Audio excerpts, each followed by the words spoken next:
You're just starting your journey out there as a podcast host, and you're wondering, how can I get better at my podcast interviews when I'm going out there and I'm interviewing folks for my podcast? And that's exactly what I want to go over for you today. I want to go over the 5 tips I recommend to conduct better podcast interviews. The first tip being is how much are you preparing for your podcast interview?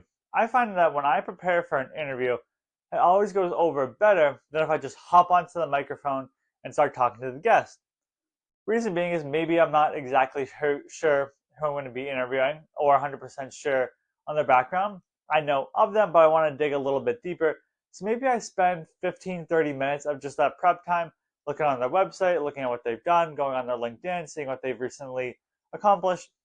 Because by having that prep time, I'm jotting down notes and thoughts that I want to bring up during the interview. And I really like having that preparation time before the interview. And typically, I like to do it at least one day before the interview is going to be happening.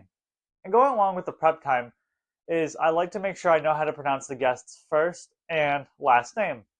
A lot of the times, the first name is pretty standard and simple, but when it comes to someone's last name, it could be different. You may have not heard of it before.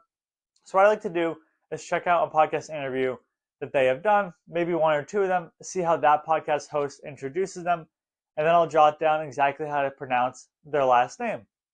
If they've never been on a podcast interview before, then once we hop on to the interview, before I hit the record button, I'll ask them how to pronounce their last name. But usually most of the people that I'm talking to, they've been on a podcast at least once or twice, if not a lot more than that. So I have that opportunity to do that prep time with them. The second tip I can recommend is your environment. You want to just make sure that you're in a nice, quiet place where you can record the interview because your podcast mic can pick up a lot of background noise. So you want to make sure that you're in a quiet bedroom, you're in an office, you're in a spot that's just not that noisy. And it's just going to make the quality of the interview that much better, not only for your host, but for your guest. I know when I'm interviewing someone, I don't want them to be like in a coffee shop where it's very hard to hear or get a good idea of what exactly that they're saying because it's just going to be picked up in the background. The third tip and fourth tip I recommend, and I recommend these 2 tips mainly together because they're interchangeable, but staying engaged throughout the podcast interview and then also being flexible throughout the podcast interview. And what I mean by staying engaged and being flexible is I'm going to go through, I'm going to have that prep time of anywhere from those 15, 30 minutes preparing for the interview the day before. Maybe I do all this prep time and then I hop in the interview and I ask them, how did you get started in real estate? And the guest spends 3 to 5 minutes going over. And all of a sudden they start telling me things that I hadn't picked up on their website, I hadn't picked up on previous interviews, I hadn't picked up on their LinkedIn. And now this is the direction that I want to go in the podcast interview. As an example, I was talking to an individual the other day and we were talking about what type of operators and sponsors that we like to invest in. And they made a mention on vertically integrated property management companies within the sponsor and operators offering.